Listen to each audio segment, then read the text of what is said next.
Chad Welker with the Zips Digital Network, weekly conversation with head coach John Gross. And coach, just briefly want to talk about the NIU game, 1-2, a lot of positives that you could definitely find after a win. For sure. You know, it was the best game we've played all year at both ends of the floor. And I told them that. And then we took a couple days off and came back and practiced. And I told them that practice was, as Popovich said last night, pathetic and a disrespect to the game of basketball. And then we took Wednesday off. We came back today, and we were really, really good today. So right now the biggest thing for us is trying to get them to be consistent and to honor the game, honor their teammates, honor the way that we are trying to play the right way. And, you know, we're trying to bottle that up, what we saw against Northern Illinois, and bring that to every game that we play. I thought our teamism at both ends of the floor, we had a great relationship amongst our players throughout the game, both offensively and defensively, and played as a team. And we've got to do that every day. You know, as we move forward, that's what we're looking for.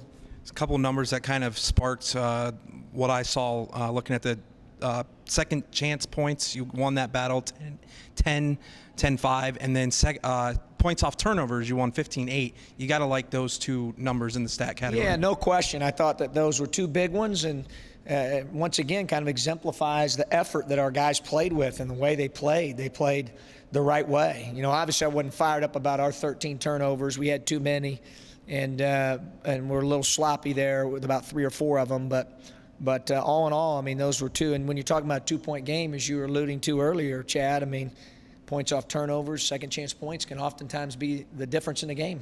And then just briefly wanted to talk about Jeremy Roscoe. He's gotten in, that's something I've noticed, gotten in a lot more recently. He's given you some big, powerful minutes, and he's put up some good numbers as well. Yeah, no question. We don't win the game if he doesn't play the way he did the other day. And anyone that contributed positively, we can certainly say that about. But I thought we got great play from our bench. Roscoe was a big part of that. Banks did some good things. Sales did good things. E-Man, you know, we're going about 9 deep right now, and we're going to need everybody. And I thought that we got contributions from everybody. Certainly Roscoe making 2 threes, making some toughness plays for us. I loved his physicality and his intensity defensively, and he's getting better.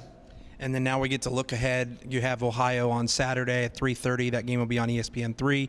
Toledo on Tuesday at 7 p.m. over in Toledo. That one on ESPN+. But obviously we want to take one game at a time. The Bobcats, you get to see them twice this year. What do we know about them the first time? Well, obviously playing over there this weekend is Sibs weekend, so it'll be a great crowd, great environment. Alumni weekend, anniversary of the convo, all those different things. So it should be a great environment for our guys to play in, one that they're looking forward to. You know, obviously from a basketball perspective, their defense is 3rd in the league and right there with us. Went back and forth between 2 and 3, 3 and 2 all year, with Buffalo being 1. So they can really guard you. They're really sound. They're really disciplined.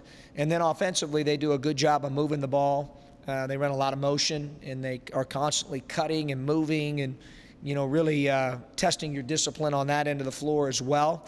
They're a big team. You know, right now playing Block and Carter and Taylor at 3, 4, and 5 a lot. That's 6'7" plus at all 3 positions. And then they've got good guard play. The kid Preston is 23 assists to 2 turnovers in league play, which I've never seen anything like that. And then obviously Kirk is one of their leading scorers at 15 a game. And then Cowart has played some minutes for them that have been really valuable. Gives them a shooter and a defender. So, you know, they're going to be a handful. Obviously, they lost to Northern Illinois the other day, but prior to that had swept Ball State and beaten Western. So they've been playing some good basketball. It'll be a great challenge for us, and we got to make sure that we have the same teamism, the same connected type of relationship that we had in the NIU game down in Athens. And then Toledo on Tuesday, just briefly. I know you haven't probably looked into them too much, but what do we know about the Rockets? Well, I haven't a whole lot, other than, you know, they're always a juggernaut on offense. They execute really well. Todd's teams are very unselfish, and they run really good stuff. They've got good players. So that'll be a challenge, obviously, but right now our focus is on, you know, getting down to Athens, Ohio, and making sure that we're ready to play at 3:30 Saturday. Sounds like a plan, Coach, and good luck on Saturday.